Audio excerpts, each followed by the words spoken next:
David. I don't know where is my...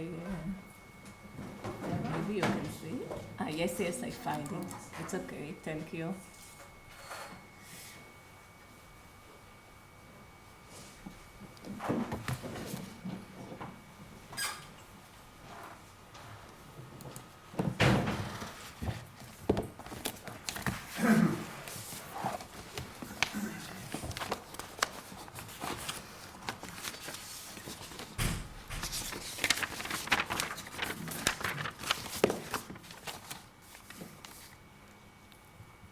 First of all, I'm afraid. I'm afraid because it's in English, but what can I do now?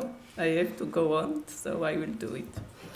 And now I see that my first sentence that I wrote, I'm afraid.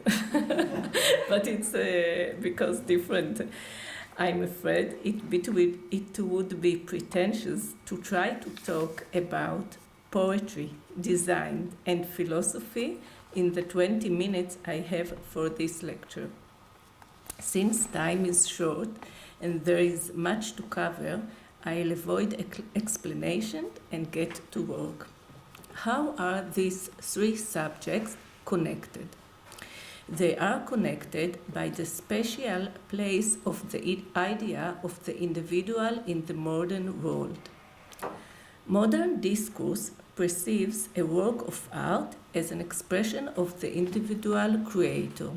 Therefore, works of art are supposed to express uniqueness and resist the existence of models or any feature that repeats itself.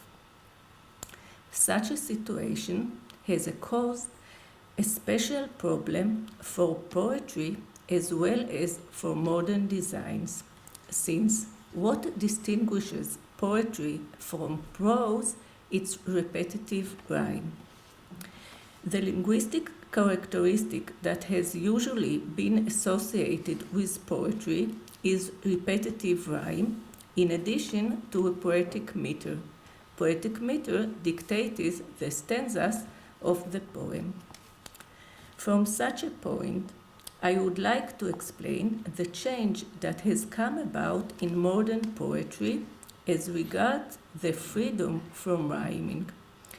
The basis for such a bridge is found in philosophy. Now I'm going to philosophy. The French philosopher Henri Bergson was against the geometrical division of time, which is divided into identical units, 60 minutes per hour, etc., etc. He claims that in the human experience, each hour is identical to any other. We all know that when we feel good and comfortable, not like me now, time passes quickly. That means that the hour is short. Whereas when we don't feel good and are uncomfortable, time doesn't pass, which means that the hour is long. Bergson describes time as linked to human experience and not apart from it. If we create separation, the sense of time will lose its significance, and in the other words, it will be experienced as dead. This is why now for literature. This is why literature shied away from the geometrical division of poetic rhythm and rhyming. Poetry desired to express the individual and his life, this uniqueness and changing feeling. Based on such a background, modern poetry has given preference to free rhyming and free rhythm rather than strict poetic meter. From literature, I would like to move on to design. The modern designers of the past century were against decoration. Adolf Loos famously said, "Decoration is a crime." When he was asked to explain such a claim, he said, He said that the ornamental model was repeated in every item without taking into account the unique expression which was supposed to characterize every item. For example, a model of a flower which is sculpted in a wood can be found on a cupboard, piano, or an armchair without taking into consideration that every piece of furniture is functionally different and, therefore, its design should express a different function.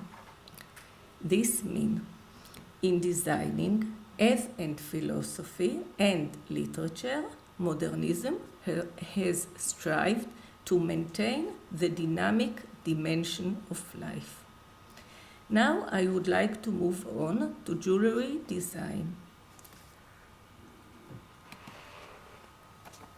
In Hebrew, the rhymes in poetry are like the beads on the necklace. Now it's important for me to feel that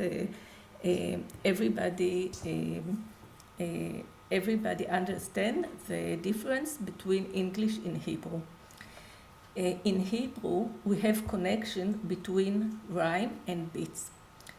In Hebrew, in poem, we can say a rhyme, it's haruz, and in necklace, it's the same words. It's also haruz, and also necklace in Hebrew, it's mahroze, and you can hear the same roots.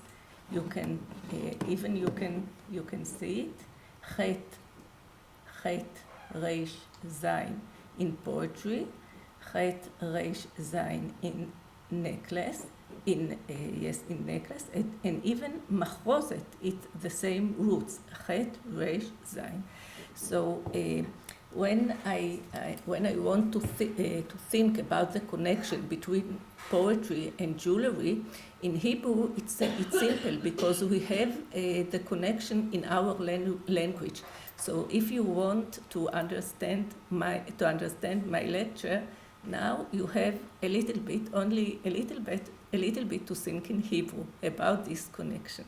So it's clear, the difference between the Hebrew and English in this connection.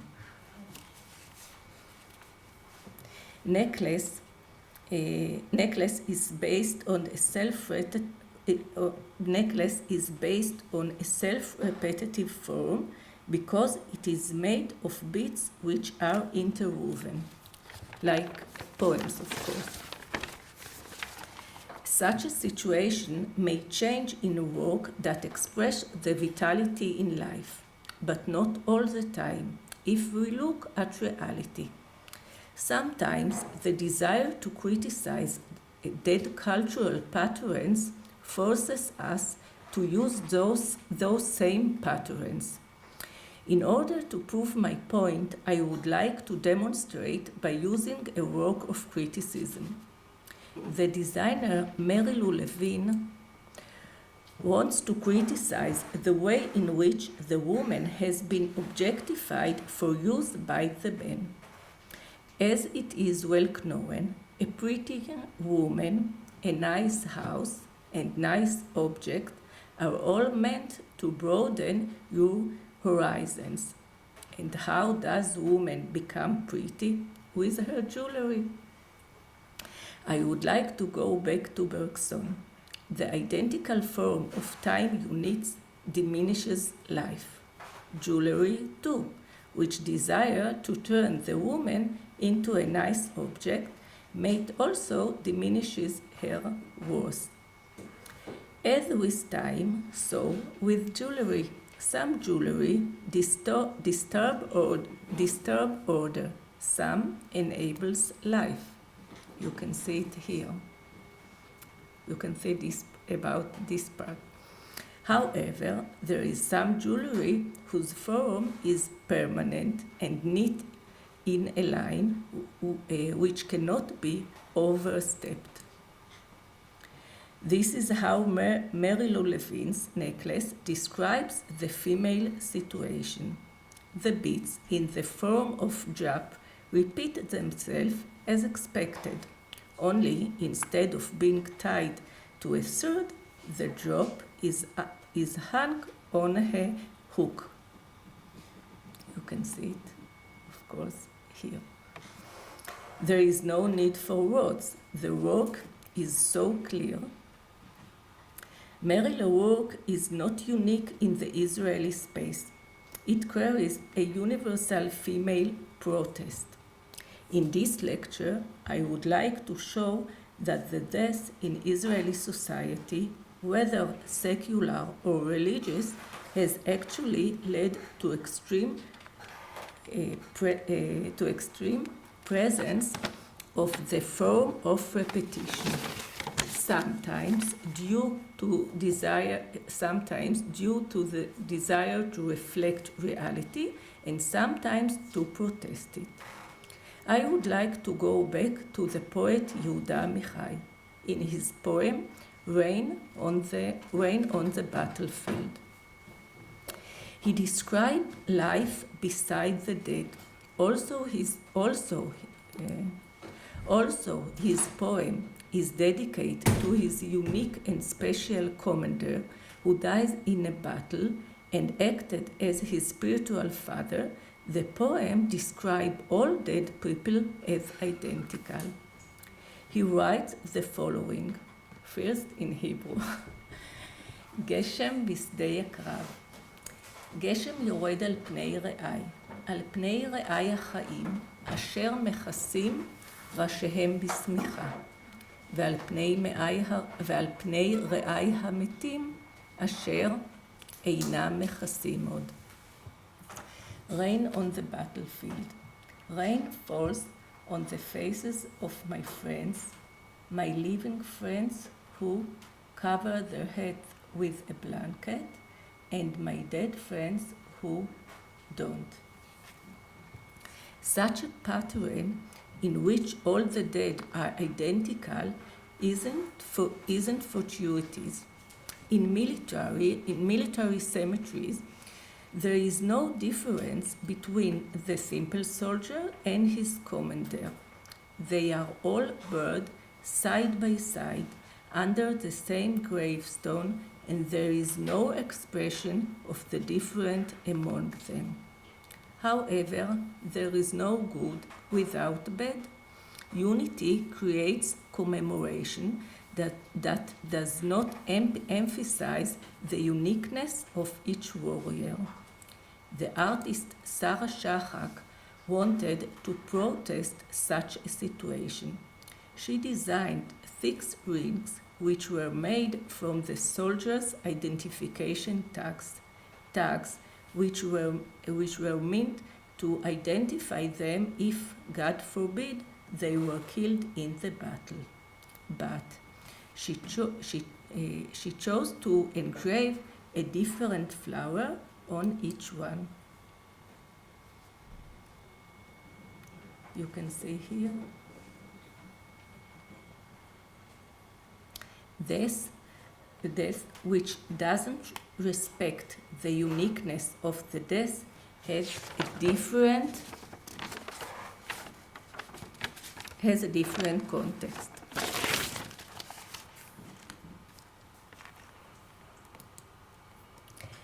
Estik Nobel, an Israeli designer who was born in Poland, wanted to design a pendant to commemorate the destiny of the Polish Jewish in the Second World War.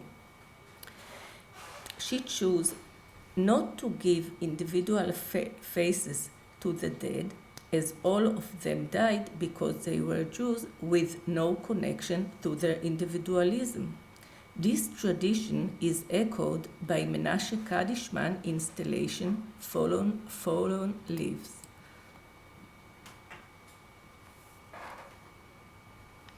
Which deal with the same subject, of course. You can see it also in Tel Aviv Museum. It's not so big, of course, but it's also very beautiful and very strong effect. You can see the same tradition of a form that repeats itself. Going back to jewelry. The repetitive form is a central characteristic of the necklace. This may be the reason why it is not easy to get rid of repetition in the modern tradition. So, from commemoration of the death in the Holocaust to different commemoration. Knobel wants to evoke a memory of a lost childhood. When she and her parents immigrated to Israel, they lived in Ramat HaSharon. The hours in which she used to sit with her friends under pine trees and make necklaces were engraved in her mind. Such a custom has disappeared from the world. Knobel desires to engrave this child world, which is not at all afraid of repetition, by the necklace that evokes the pine needles. I also did it, but my son.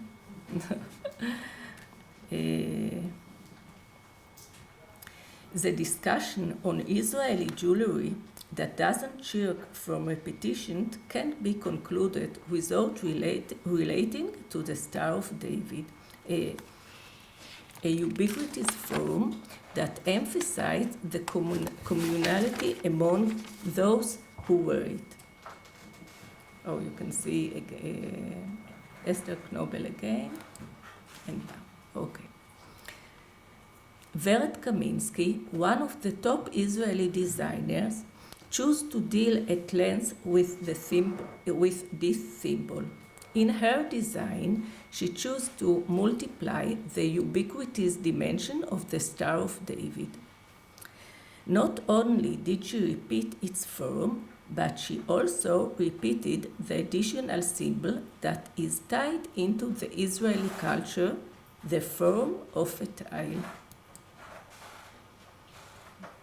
The Israeli tile, which is evoked by the broken stone, is cast into concrete, which is raw material, into the design of the Star of David. Like in mathematics, I think it's not enough philosophy, designs, and literature, now also mathematics. But like in mathematics, so in art, negative plus negative equals positive. In short, template plus template has surprisingly revived the form. Kaminsky designs pins in the Star of David from another form. She designs the Star of David as a net. The net is also a decoration of repetitive form, simply crisscrossed. Kaminsky claims that a net is used as a fence and fence is a border. Such a continuity creates another clear meaning for whoever chooses to define his identity by such form. And now I want to speak about artists, not modernist artists. I want to speak about postmodern artists. Of course, the famous Erez Israeli. Erez Israeli, the postmodern Israeli artist, also deal with the Star of David as a pin. He chose to sew the yellow patch to his body. The pin doesn't only stab the clothes, it is also stab the body itself. But in addition to the heavy connotation which is tied to his patch, Israeli chose to shine a light on the emotion which is related to the advertising world of aesthetic analysis. Erez called the work in which he sewed the yellow patch to his body and later unties before and after. So, if we talk about beads and their deadly aspect because they are a repetitive form, I will end my lecture with such beads. Israeli chose to design fields of poppies through beads. Such a sight evoked the symbol of the dead of Memorial Days, which symbolize the Maccabean blood. But the bead of these fields were made by women from Palestinian village. So, if we thought that beads that repeated themselves in the Israeli political work act as a form of commemoration, Eretz Israeli provokes such thoughts in us. But thoughts of such work will be discussed in another conference. And I want to also say that if you want to see the jewelry, not only in the picture, you can go now, not now exactly, maybe in the evening, because in Tel Aviv Museum, they have now an exhibition, very, very beautiful exhibition of Vered Kaminsky. So you can see the Star of David and a lot of very beautiful Israeli jewelry. So, thank you.